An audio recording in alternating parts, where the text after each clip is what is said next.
Noches. Es un gusto estar con ustedes hoy día 25 de septiembre. Soy el doctor José Mosquera, soy médico psiquiatra. Al momento trabajo como médico psiquiatra en el Hospital de Solca, Quito.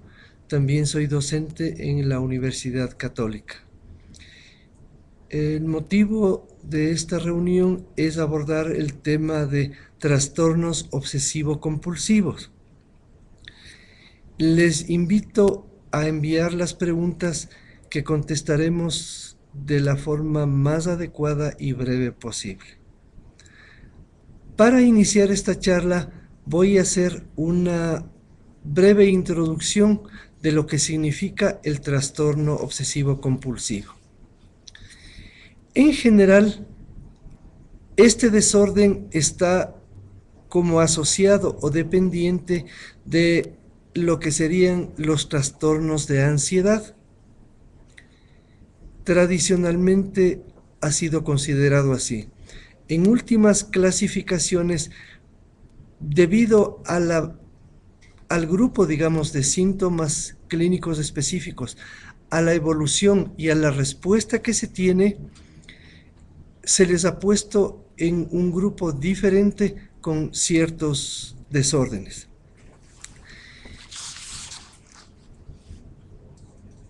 El trastorno de ansiedad y específicamente el desorden obsesivo-compulsivo se considera que afecta entre un 2 y un 3% de la población total. En Estados Unidos se dice que hay aproximadamente 50 millones de personas que tienen este problema, que son mayores de 18 años, cada año. ¿A qué se refiere, a qué se relaciona el trastorno obsesivo-compulsivo o TOC, como se le conoce, digamos, en la jerga médica? Principalmente tiene pensamientos repetidos y angustiantes que son denominadas obsesiones. Es posible que haga lo mismo una y otra vez para intentar que estos pensamientos desaparezcan o para intentar controlar, digamos así, la ansiedad. Cuando el problema está relacionado a comportamientos o acciones, ahí nosotros lo llamamos compulsiones. Curiosamente, el trastorno, digamos, o los rasgos obsesivo-compulsivos como que tienden a presentarse en familias, llamemos así, tienden a darse en familias. Entonces, eso nos hace pensar que tal vez los genes tienen algo que ver con el desarrollo de este problema. La niñez y el medio ambiente de la persona también pueden jugar un papel importante. Al hablar del ambiente también estaríamos hablando de la educación.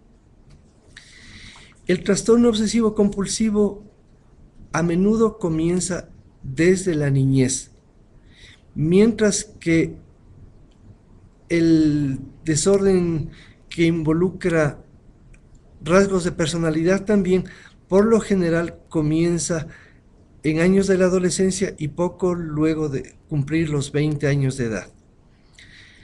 Debido a esa tendencia a ser personas rígidas, perfeccionistas, en algunos casos pueden ser altamente exitosos. Ellos experimentan, digamos así, un sentido de urgencia respecto de sus acciones.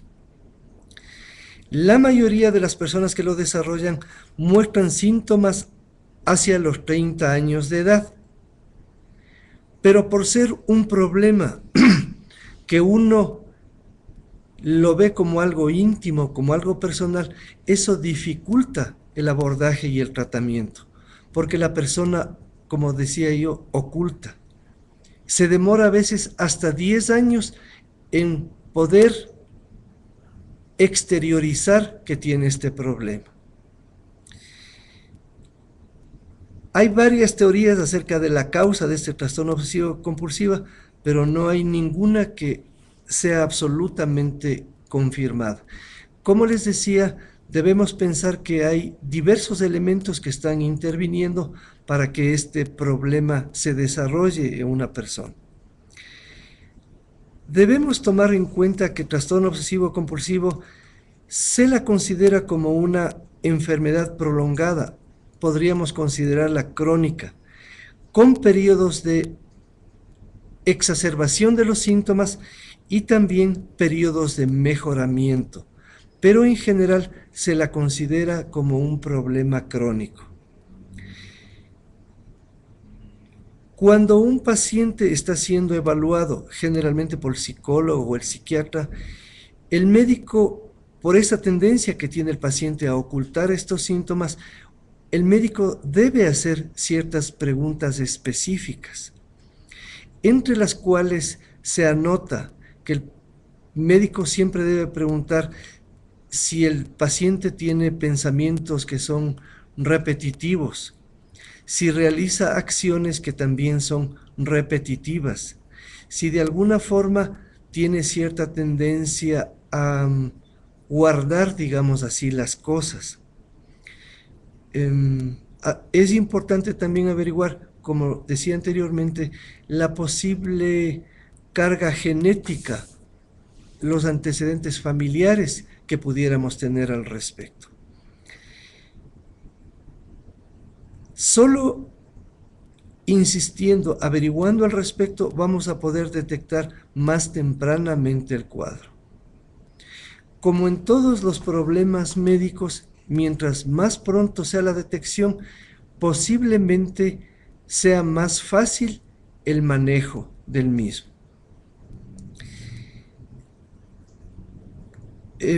Igual que en relación a lo indicado anteriormente, en las clasificaciones actuales, que de alguna forma, como todo en la vida, va evolucionando, se le ha puesto al trastorno obsesivo compulsivo en un grupo separado, diferente de los trastornos de ansiedad, porque se ha visto que tienen una respuesta bastante buena a cierta medicación, básicamente medicación antidepresiva, pero que tiene como un efecto antiobsesivo y anticompulsivo. También se utilizan en el tratamiento otros grupos de medicamentos como pueden ser los tranquilizantes o benzodiazepinas cuando se lo requiere. Y es importante también el tener un acercamiento psicoterapéutico con el paciente. Esto significa dar la oportunidad de conversar, de exteriorizar al paciente. Este método psicoterapéutico nos permite realizar inclusive, llamémoslo así, procesos de desensibilización en relación a ciertos temas que puede presentar el sujeto, a ciertas dificultades que puede presentar el sujeto. Se ha dicho que hay como algunos grupos, digamos así, de desórdenes obsesivo-compulsivos. Uno se relaciona a la presencia más significativa de obsesiones. Otro se relaciona al temor que pueden tener, sobre todo al contagio de gérmenes de suciedad. También hay personas que tienen la idea o el temor de hacer daño a otros o hacerse daño uno mismo. También en algunos casos vemos como grupos amplios, digamos así, personas que tienen pensamientos relacionados a la esfera sexual, que como todos los otros también tratan de ser ocultados, digamos así. También hay cierto grupo de personas que tiene la tendencia a un excesivo orden, digamos así. Las cosas tienen que ir de determinada estructura, de determinada forma. Por decir algo, entre un armador y otro en el ropero tiene que haber exactamente 3 centímetros.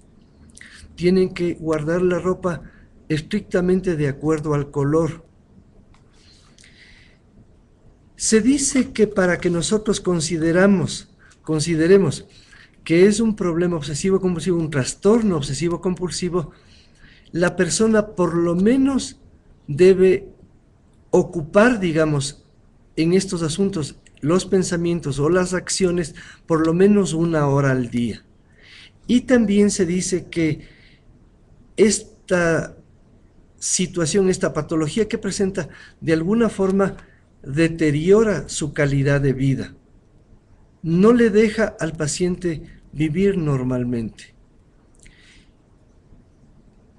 Todos tenemos normalmente, llamemos así, ciertos rasgos obsesivos.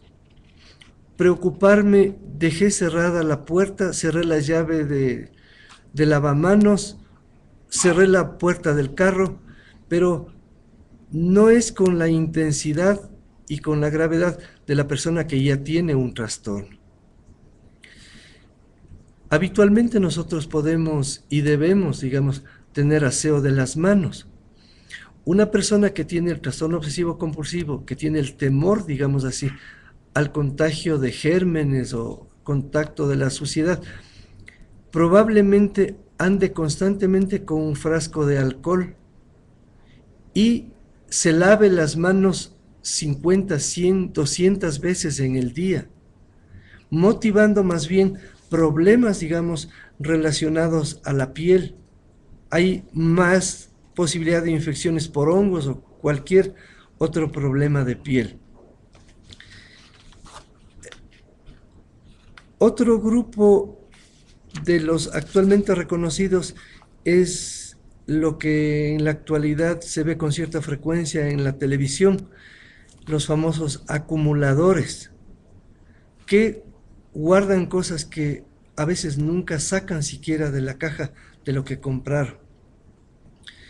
Y realmente su espacio de vida cada vez se va cerrando, va disminuyendo.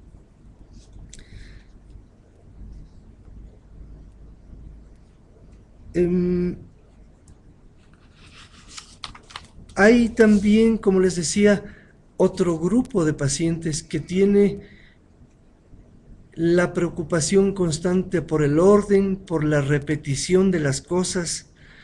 Cuando ustedes vean que una persona topa una puerta, digamos, o intenta abrir y cerrar la puerta más de 3 veces, algo está pasando con esa persona y tal vez requiera que se le evalúe para ver si no tiene un problema más significativo, digamos, en el fondo, que requiera tratamiento.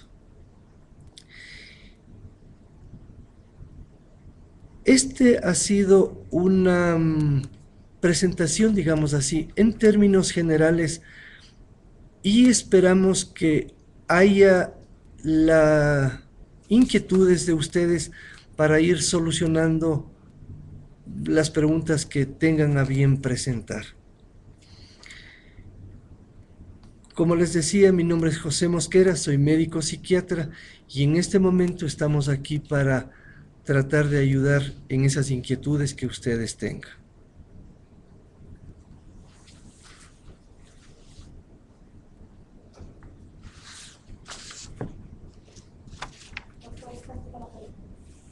Bien. Muchas gracias. Hemos recibido una pregunta. ¿Cómo luchar con ideas absurdas, obscenas y violentas que vienen a nuestra mente? Es importante que nosotros hagamos esa distinción de alguna forma entre normal y anormal. En algún momento absolutamente todas las personas pueden tener de forma pasajera la presencia de estas ideas. Pero les repito, si la persona presenta esta situación más de 1 hora al día, llega a afectar su rendimiento, su funcionamiento diario, es tiempo de tomar medidas, digamos así. La persona que tiene esta situación ya como un trastorno, y si está escuchando esto, me va a dar la razón. No hay fuerza humana, digamos así, que pueda permitir o que ayude a quitar de la cabeza este pensamiento. Es algo que está presente constantemente, es algo que le causa pena, es algo que le causa dolor, es algo que le causa ansiedad. No es cuestión de pedir fuerza de voluntad. Es necesario recurrir a la ayuda de un especialista que de acuerdo a la intensidad va a utilizar, digamos así, psicoterapia o podrá utilizar medicación específica para controlar este cuadro, que habitualmente da muy buen resultado cuando es manejada adecuadamente. Hay algunos parámetros que nos indican que es de mejor pronóstico o de pronóstico un poco más difícil, pero eso lo tiene que evaluar el médico, digamos, directamente.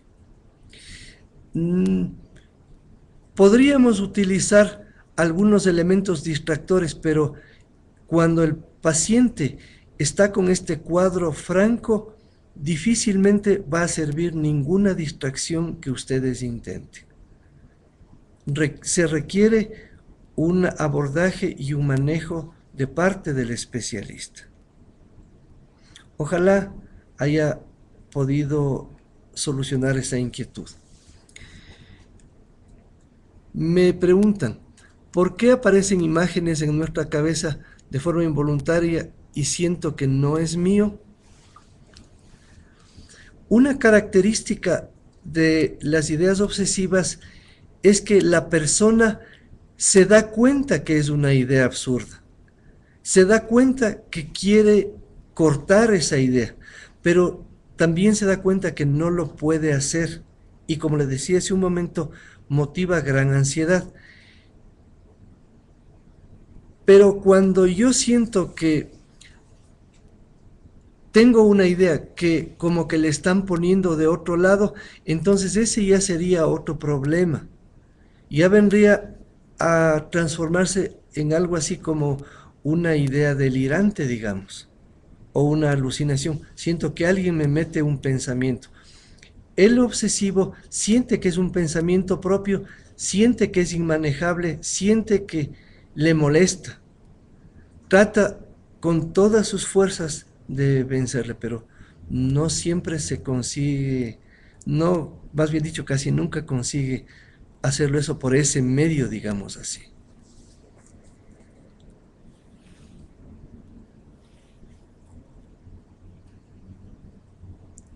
Y ya. Ah, en relación también a la pregunta anterior, ¿por qué aparecen esas imágenes? Nuestro cerebro es realmente muy complejo. No es como unas fichas de Lego que pueden cambiar, que pueden ajustarse. Nuestro cerebro es más bien como un tejido, llamemos así, con interconexiones entre distintos grupos de neuronas. Los trastornos obsesivo-compulsivos aparentemente están muy relacionados a lo que sería un desorden de ciertas vías y de ciertos neurotransmisores, especialmente la serotonina. ¿Por qué se dispara en un grupo de neuronas una alteración de este neurotransmisor? Realmente no lo sabes, como indicaba. Puede haber factores genéticos, factores de aprendizaje, algunos otros elementos que estén influyendo. Y por eso, como le relacionamos, digamos, a este problema de neurotransmisores, es lo que utilizamos esa medicación que equilibra, que estabiliza a la serotonina básicamente. Y es justamente el por qué se ha puesto el trastorno obsesivo compulsivo como un grupo diferente, digamos así, de los trastornos de ansiedad propiamente dichos, siendo, podríamos decirlo así, como primos hermanos. ¿Cuándo Hay otra pregunta que indica, ¿cuándo surgen las obsesiones de tipo agresivo? Todo dependería, digamos así, el tipo de obsesión que uno tenga, dependería probablemente del influjo del ambiente cultural en el que la persona se desarrolle. Hay una teoría que opina que algo influye en este sentido. Hay otras teorías que indican que más bien el tipo de obsesión general, digamos, sea de temor a los gérmenes, sea de excesivo cuidado en hacer las cosas, sea sexuales, religiosas o agresivos, podría también estar influyendo en la zona del cerebro que tenga una mayor alteración de estos niveles de serotonina. No hay una explicación absolutamente clara al momento al respecto. Solamente tenemos hipótesis nosotros. No sé si hay alguna otra. Aquí hay una pregunta bien interesante. ¿Cuántas veces se debe asear las manos y cuánto es una, una cantidad anormal?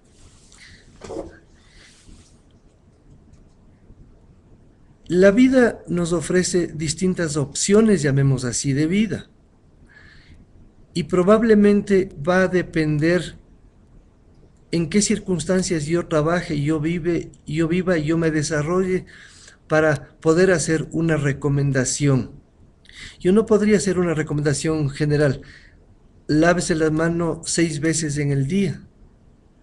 Tal vez la recomendación higiénica más aceptada sería lávese las manos antes de alimentarse.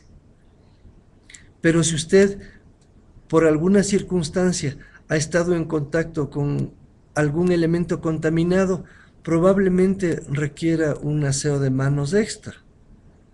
El problema está cuando ese aseo de manos se asienta en una idea que de alguna forma es constante en nuestro cerebro, de que cualquier cosa que topemos es patológica, o es desaseada, o nos va a contaminar de algo. Ahí ya no es tan normal el que nos estemos, le repito, limpiando las manos 100 o 200 veces en el día.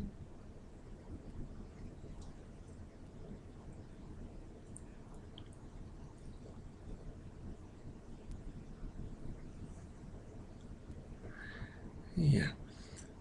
Piedad me hace una pregunta. ¿Los pensamientos sexuales son una obsesión? Nuevamente, insisto, no podemos cortar, digamos así, a todas las personas con un mismo perfil, con una misma tijera. Cada persona tiene características diferentes y por lo tanto debemos averiguar, digamos, cómo es cada persona para entender un poco más por qué tiene más pensamientos de un tipo o de otro, por qué tiene más comportamientos de un tipo o de otro. Entonces, tampoco yo podría responder con una certeza absoluta, tener 2 pensamientos sexuales en el día es lo normal y tener 5 es lo anormal. Todo va a depender de cuáles son las circunstancias de vida de cada persona. Repito, para que una situación sea considerada normal, se dice que por lo menos le debe tomar a la persona 1 hora al día. Entonces, si quieres una aproximación, la persona que preguntó esa pregunta, trate de calcular cuántas veces tiene que pensar en relación a sexualidad en 1 hora para pensar que es anormal, digamos, esa situación. Ya, me hacen otra pregunta. ¿Qué tipo de medicamento deben usarse para calmar la ansiedad que no sean tan fuertes para la vida diaria?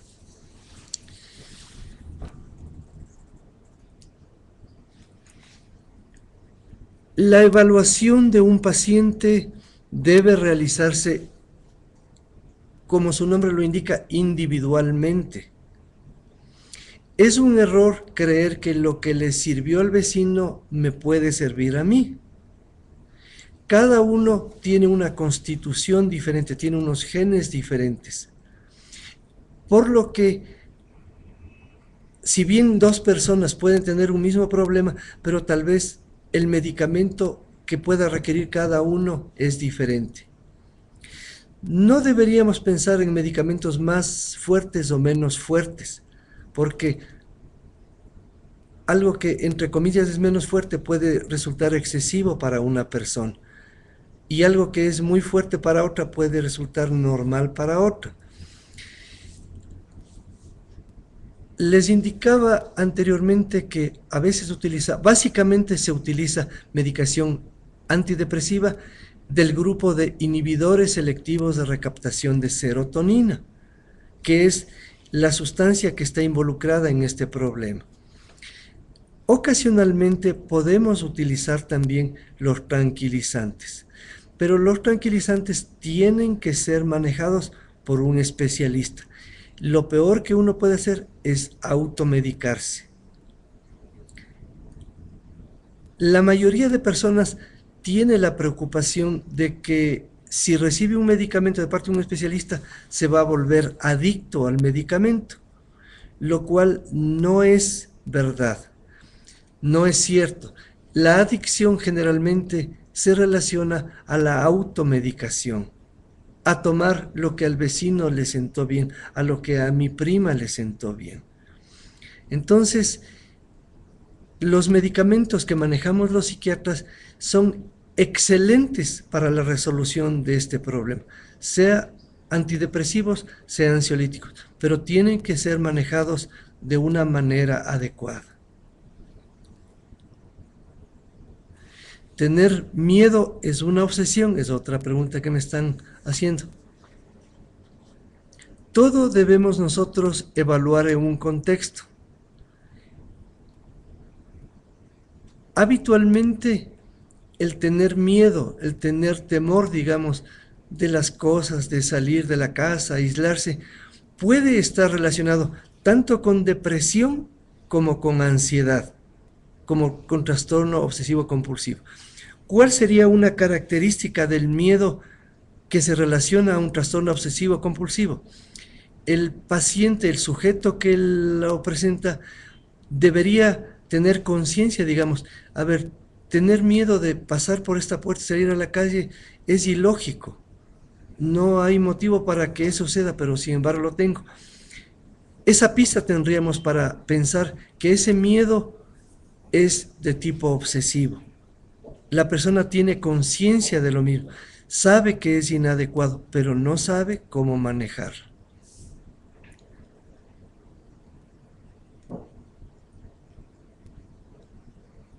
Y ya. Hay otra pregunta. ¿La serotonina se encuentra en algún elemento natural o solo mediante medicamentos?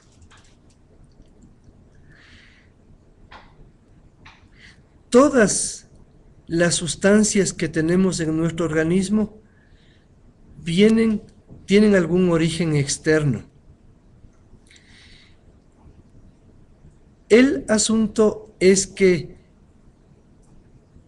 por poner un ejemplo, no estoy diciendo que esa sea la respuesta.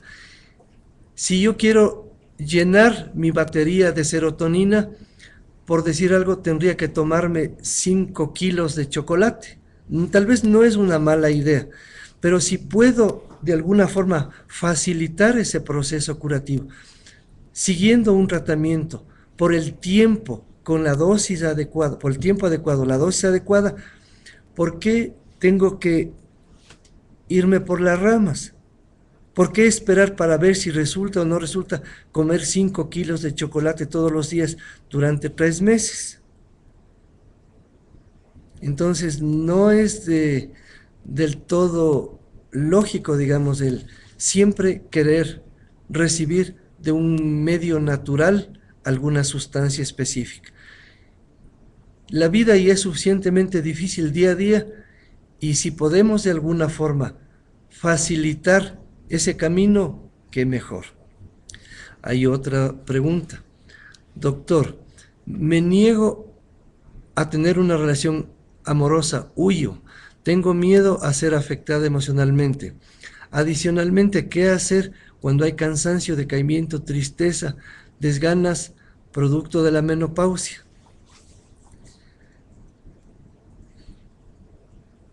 Menopausia implicaría el fin de un ciclo, digamos así, hormonal y el inicio de otro. Implica el cambio, digamos, de estructuras tanto físicas como de funcionamiento de la persona. Implica ponerse a tono o estar en paz, digamos, con uno mismo, con la edad que tiene. Hay algunas situaciones, algunas repercusiones, llamemos así, físicas de la menopausia.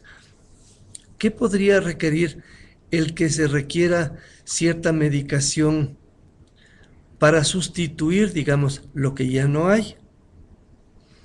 Pero si nosotros pensamos, han habido miles de años mujeres que han podido, digamos, avanzar con el proceso de la menopausia, sin necesidad de medicación al respecto. Parte de los síntomas que usted refiere, digamos, en su pregunta, más bien estarían relacionados a un cuadro depresivo. Y deberíamos evaluar la posible presencia de eso. Probablemente, y volviendo al comienzo de su pregunta, en relación a negarse a tener una relación amorosa, sería obsesivo, digamos, si eso nosotros le asociáramos a algún elemento especial. Pero en el caso de una mujer que está cambiando su ciclo de vida, llamemos así, su ciclo de situación, sería importante que nosotros conversemos con esa persona o que la persona consulte a un facultativo para ponerse a tono, digamos así, con su situación actual, para que la acepte, para que participe de su situación vital más activamente, para que, si es el caso, acepte una relación sentimental sin tanto problema. Bueno.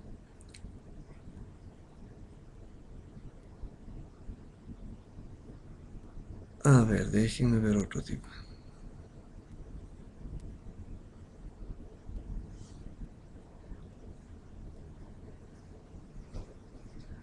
Ya. Hay una pregunta más. Disculpa, de acuerdo a su respuesta, la serotonina puede utilizarse siempre. Esto es posible. Yo dejé el tratamiento porque cuando me olvidaba de comprar el medicamento tenía reacciones muy fuertes. Absolutamente todo en la vida es preferible que cuando se va a cambiar, hablando en relación a otros temas también, cuando uno va a cambiar de ciclo, cuando uno va a cambiar de situación, cuando uno termina un tratamiento, esa suspensión del tratamiento sea guiado, digamos así, por un especialista. No sería del todo adecuado, por ponerle un ejemplo, usted está acostumbrado a tomar 10 tazas de café al día. Un buen día decide dejar de tomar café. Eso también le va a motivar molestias a usted. Entonces, si usted quiere dejar café, si quiere dejar el tabaco, la mayoría le darán la guía, digamos, de hacerlo paulatinamente. No todos los casos requieren medicamentos que influyan sobre la serotonina para toda la vida.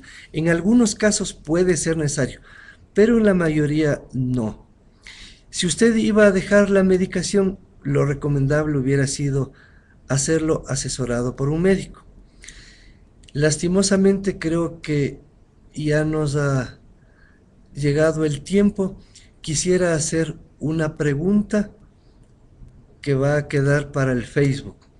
La pregunta para participar en el concurso en Facebook mañana va a ser: ¿cuál fue el tema tratado en el chat 24 de la salud? Espero que lo hayan escuchado para que ganen interesantes premios. Buenas noches.